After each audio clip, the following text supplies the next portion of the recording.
All right, let me turn the lights on so you guys can see it a little easier.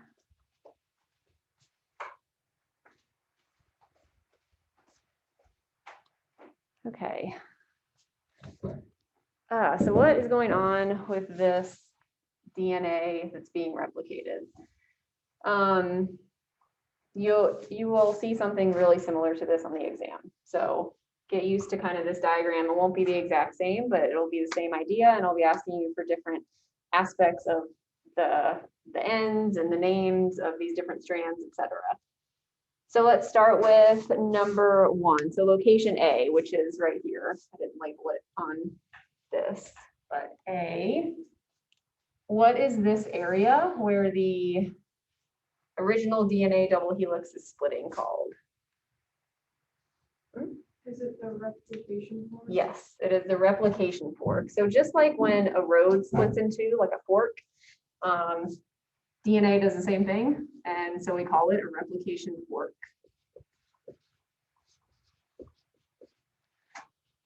Awesome. Okay. And then there's an enzyme that we just heard about on the video that's unzipping the DNA here. Does anyone remember what the name of that enzyme or protein is? Helicase. Ligase is coming up. That's okay. The enzymes are really easy to confuse, so spend some time. I think that video kind of helps because you see them in like cartoon form doing stuff.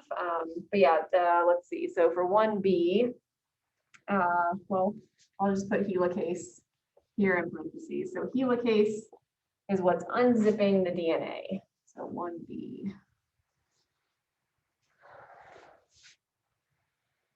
Okay. And hopefully this is pretty easy. So there's these fragments that are created on the new strand that's being built. What are those called? Exactly, Okazaki fragments. So this is Okazaki fragment. Okay, when you see those, I just indicated them with arrows, but individual disconnected pieces of the new DNA strand being built. So for our purposes, the new DNA strand will always be on the inside of the fork, basically. So those are Okazaki fragments. And now, what is the protein that glues those together? Ligase. So ligase is the glue. I like that part of that video because he's all happy with the glue bottle. I don't know. I like that enzyme. Ligase is the glue, essentially, that glues these fragments together. So it's just one continuous piece of DNA. Okay. So we've got helicase and ligase listed so far. Okay, now this is kind of the tough part where it gets easy to get confused about 5' and 3' stuff. So I want to make sure everyone understands this. So for number 4, for the following letters, state which end of the DNA strand it is. Is it 5' or 3'? What do I start with? C. So C is this end of this new DNA strand. So who can take a stab? You have a 50-50 shot as to whether it's 5' or 3'. 5. How did you know that? There's a couple different ways. On the video, I just noticed that it was backwards. Like, oh yeah, you mean here? Mm-hmm. Yeah, exactly. So the strands are anti-parallel. So this has to be 5' because the parent strand is 3'. They have to be opposite of each other. Another way to think about it is that the strand is growing in this direction, and it always grows in the 3' direction. So it grows towards the 3' of itself. So this would be 3' by default, right?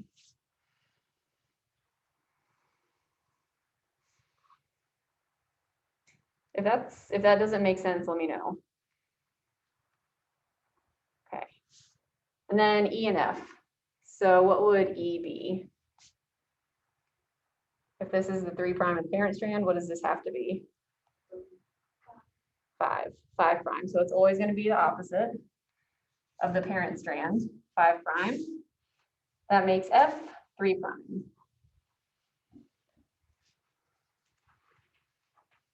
And again, if you look at the direction that the DNA is being built in, I have the arrow pointing this way. That means that end has to be the 3' end. Okay. 5', 3' is probably the toughest, maybe one of the toughest other than learning all the enzymes. Toughest aspects of this part of understanding what the heck is going on with DNA replication. So which strand is called the leading strand? Would that be EF or CD? EF, yeah.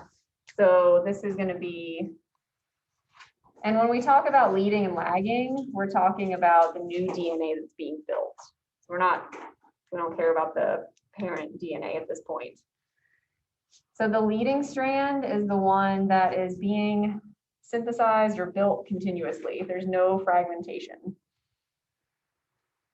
Most of the diagrams I showed you on Wednesday, the leading strand was on top. So on purpose, I put it on the bottom this time just to show you it doesn't really, it's not always on the top of every diagram.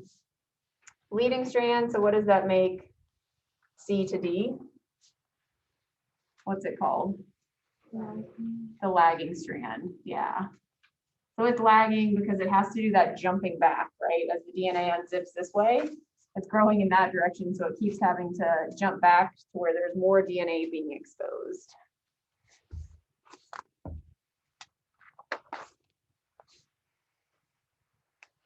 All right, and then the final question, what is the name of the protein that builds the new DNA strand, lays down the new nucleotides, basically? They mentioned it in the video. It's the one that does all the work. Not all the work, but kind of the most important part of it, making the new strand. Polymerase, yeah. So number 7, sorry, kind of random here, DNA polymerase.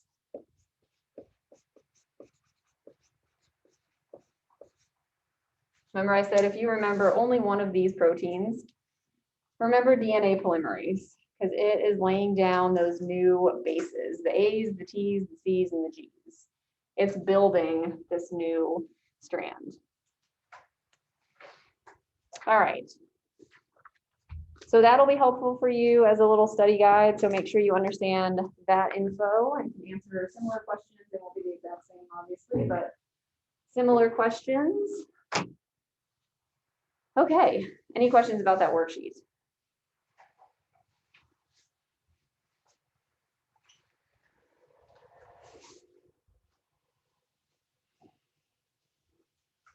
All right, now we're going to do, I think I put 25 questions into this practice quiz, review quiz, whatever you want to call it.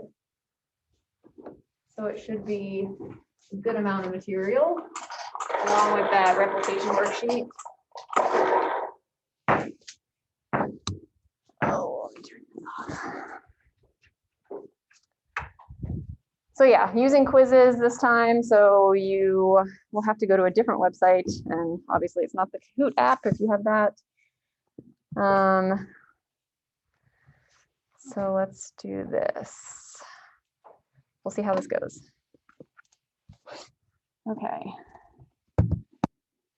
So you go to joinmyquiz.com and then put in that game code.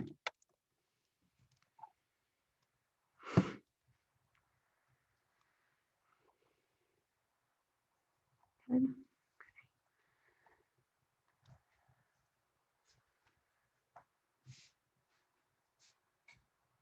Hopefully this works. Yay.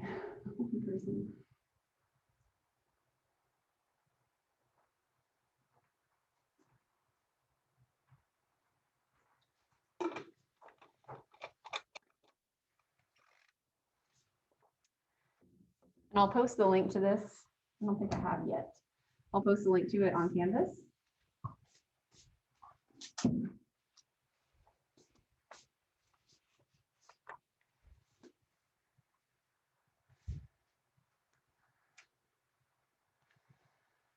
So as a reminder, we started with meiosis. And then we went into all the genetic stuff, and then so the monohybrid and dihybrid, as well as kind of the weird non-Mendelian genetics, and then into DNA replication. So that's the info that is on this exam.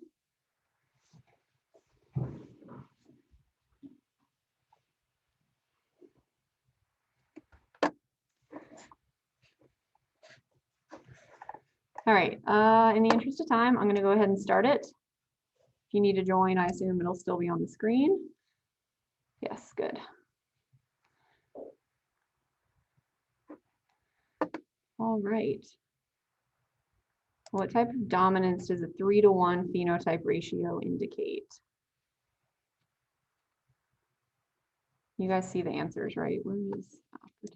Yeah. Okay.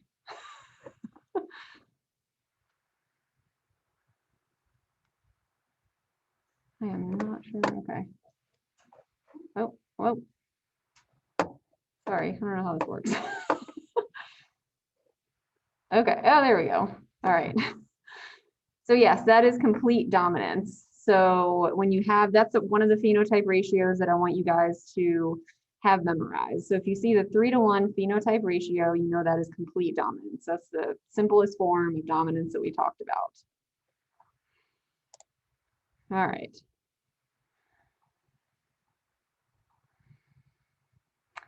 An individual with the same allele for a given character is called a, let's do this.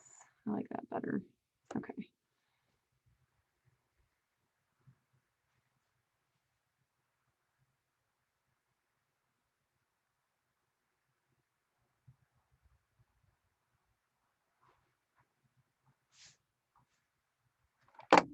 Does it stop the time? Okay. Yes, homozygote, good. So you have to know some of the terminology here to be able to apply it and then come up with the term for what I described. So if they have the same allele, say little a, they're homozygous. Heterozygous would be the only other option, and that's if they have a big A, little a. The other two are nothing.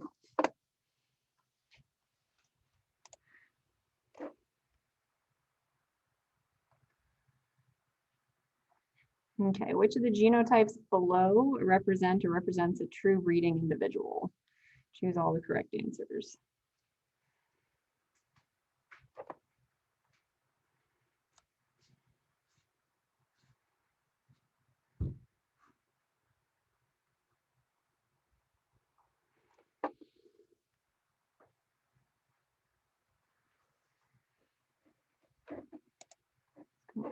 Okay. Yes, so true breeding means they are homozygous. So it could be big A, it could be little a, but true breeding means they're basically well, the only other option, not heterozygous. So that is a true breeding individual. Doesn't matter if they're dominant or recessive. They have the same allele.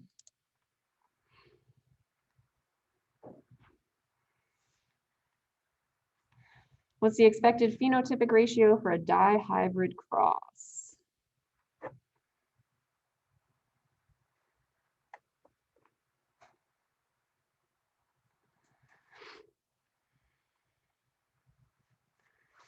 So this is another one of those phenotypic ratios that you want to know. 9-to-3 to 3-to-1. So a dihybrid cross is where you have two characteristics that you're looking at. So hopefully that gives you kind of a clue that it's going to be a longer ratio. So 9-to-3 to 3-to-1 is the phenotypic ratio for a dihybrid cross.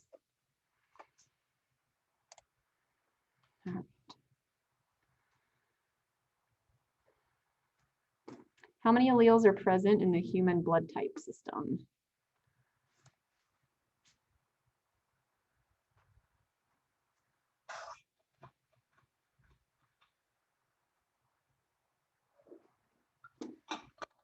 All right, we talked about human blood types a good bit.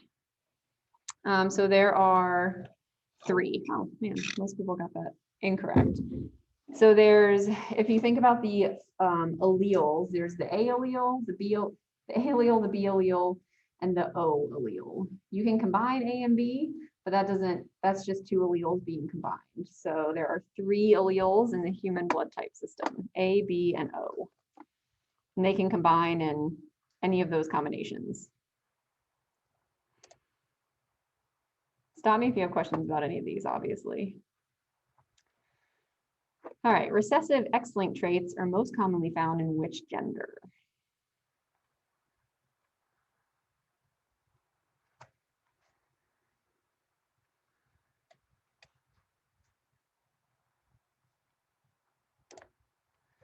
Good, most people got it, just barely.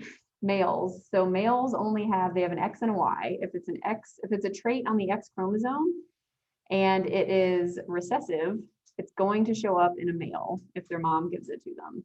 With a female, there's 2 X chromosomes, so you can potentially have a heterozygous genotype, which means you would not show that phenotype, whatever the recessive trait is. You would have to have 2 little A's, for example, if you're a female. So it's much more likely to show up because it can't be masked in a male.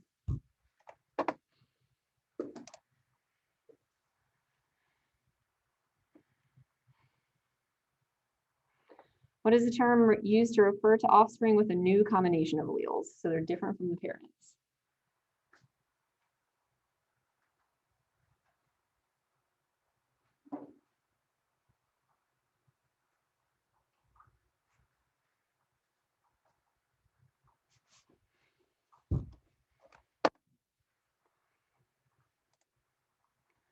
Nice, yes, recombinant. Recombinant just means the alleles have been recombined.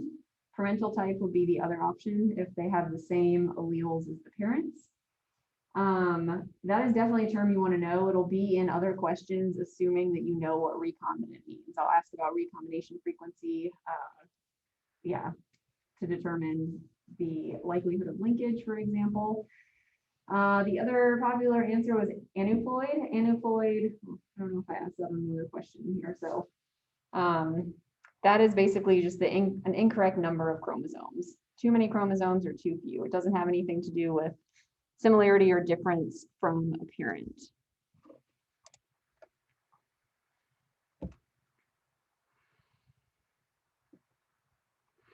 Mendel's law of segregation states that 2 what's separate from each other during gamete formation.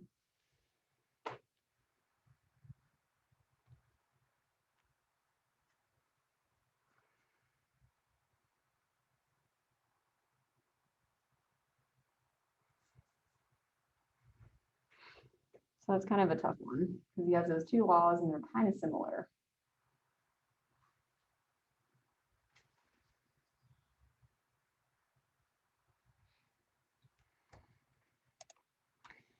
All right, yeah. So alleles was the correct answer. The law of segregation is the first law we went over. That just says that alleles are going to segregate from each other randomly. That's assuming they're not linked, right? The chromosome, when chromosomes separate from each other and kind of mix up randomly, that's the law of independent assortment. So that's his second law. So try to keep those straight. Segregation, the alleles are separating. Independent assortment, the chromosomes or chromatids, whichever are separating.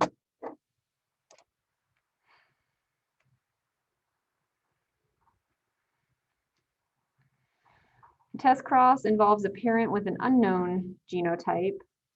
Whoops, crossing a parent with an unknown genotype with a parent that is what?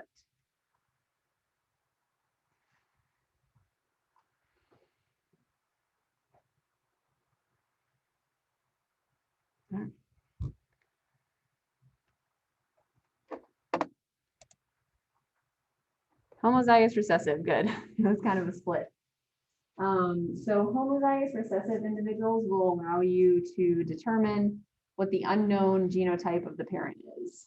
So you can tell just by looking at the ratio of offspring, if you look back at the test cross slide, if you have a 50%, well, I'll just refer you back to that since I can't show it right now, but it has to be a homozygous recessive individual in order to, if it was a homozygous dominant individual, you wouldn't be able to tell if the other unknown parent had a recessive allele or not, because it would be masked, right? So it has to be homozygous recessive. That's the definition of a test cross, homozygous recessive by an unknown genotype.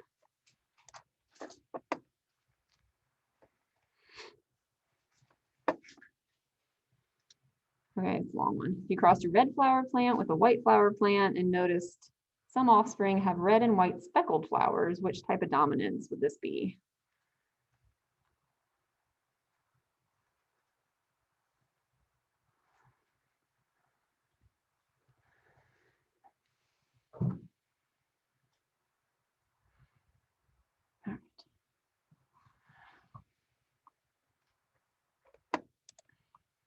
Yay, codominance.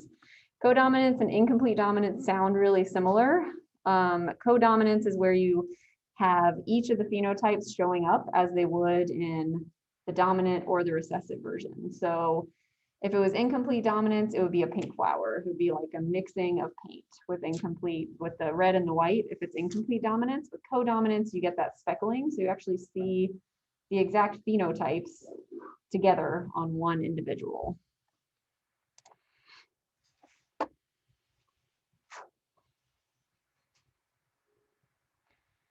If two genes have a recombination rate or frequency of 87%, which of the following is true?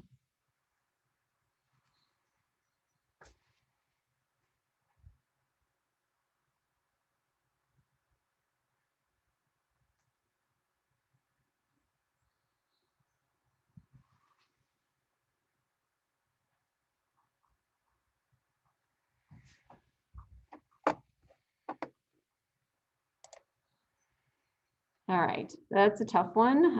Having to think about recombination percentage, again, you want to know what recombination means, and then thinking about the percentage aspect. So it means that the two genes are far apart from each other. So how did I get to that answer? Basically, if you imagine a chromosome with genes that are really close to each other, they're more likely to be passed on together because crossing over likely won't happen in between them. So they're going to kind of move along and be passed on and inherited together.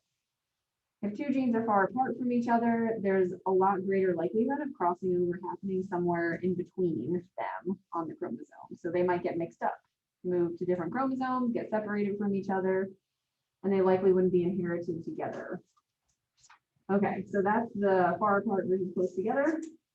The recombination rate, so that's just saying how often do these genes recombine. So if they recombine, 87% is pretty high. The threshold I gave you was 50%. So if it's over 50% recombination rate, it's likely that they're far apart from each other and not linked to each other. So 87%, they recombine pretty frequently. So they're pretty far apart from each other and are getting mixed up often. Hopefully that made sense.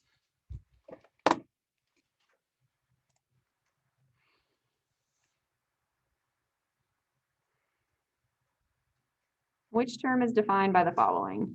A single gene controls multiple phenotypic traits.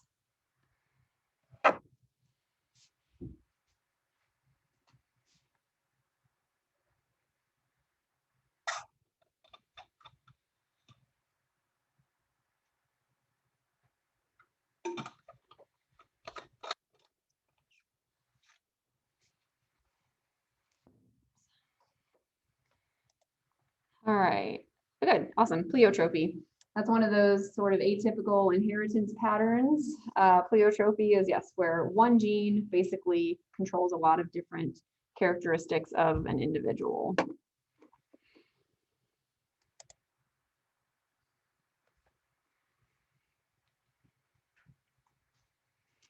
Which chromosomal mutation results in a series of genes on a chromosome occurring in reverse order? So rather than ABC, it would be CBA.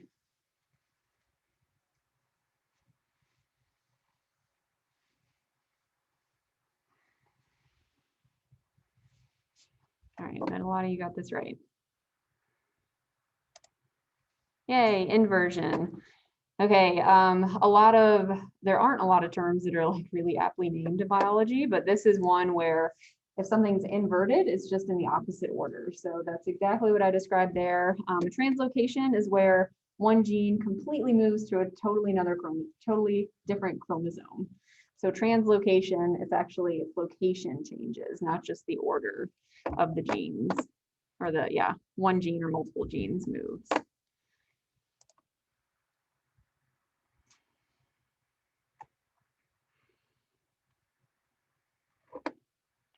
If a person has one extra copy of chromosome 21, which genetic disorder do they have?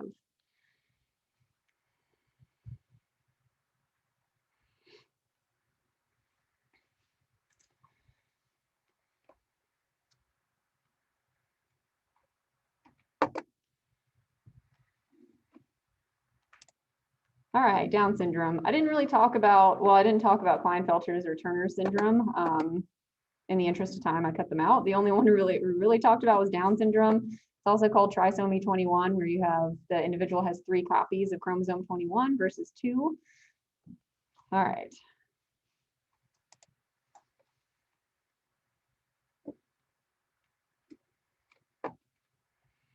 Which of the following is our part of a nucleotide? So now we're getting into the DNA replication structure chapter. And on the exam, I try to put the questions in order as well. Hopefully you've noticed that from kind of start of the unit to the end.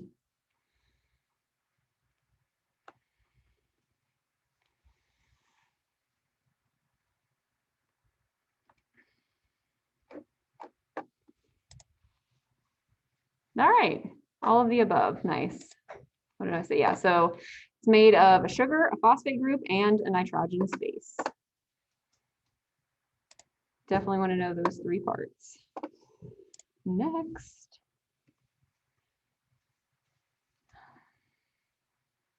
Which of the following shows the correct pairing of nitrogenous bases as they would bond in DNA, like between 2 strands?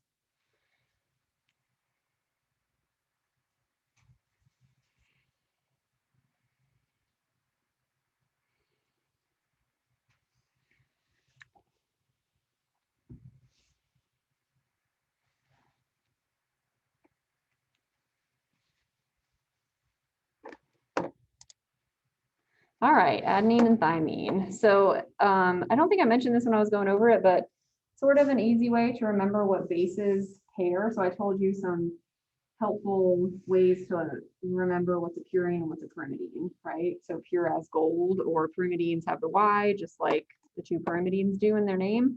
When you're thinking about the bonding, a purine bonds with a pyrimidine, and only very specifically to in a specific pattern. So adenine and thymine, these aren't capitalized, unfortunately, but if you capitalize an A and a T, they're kind of harsh angles, right? And then C and G are curvy, so they bond together. So that's actually sort of how I remember it every time. So C and G, yes.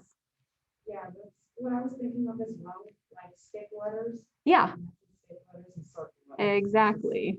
Yep. Yeah, because they're usually, I should have capitalized them to bring that point home. But yeah, A and T have just straight lines, exactly like sticks. C and G have that curve in them. So that's how the bonding goes. All right. Almost out of time, but we have time for maybe a couple more here. Which of the following is not true about DNA replication? This is probably what a lot of terms. Yeah.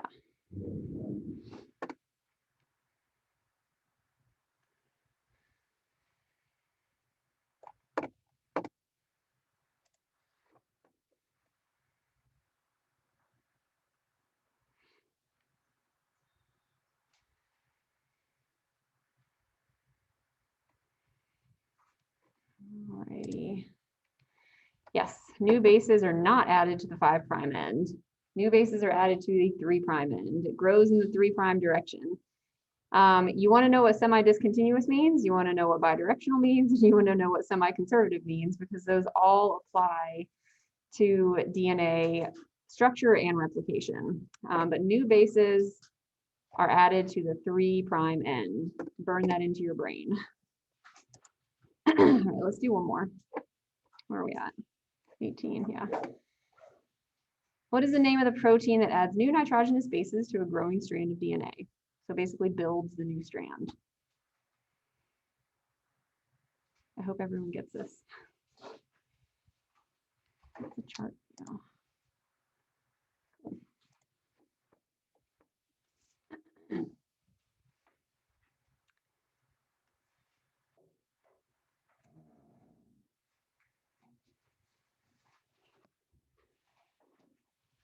All right, let's see who won. Allison's at the top, Sierra number 2, Amy Jo number 3. Good job, guys. Yes, DNA polymerase. That's the one that you should definitely know, no matter what. Okay, so there's 7 more questions. Feel free to look at that when I post it on Canvas. And hopefully that was helpful. And I'll see you guys Monday.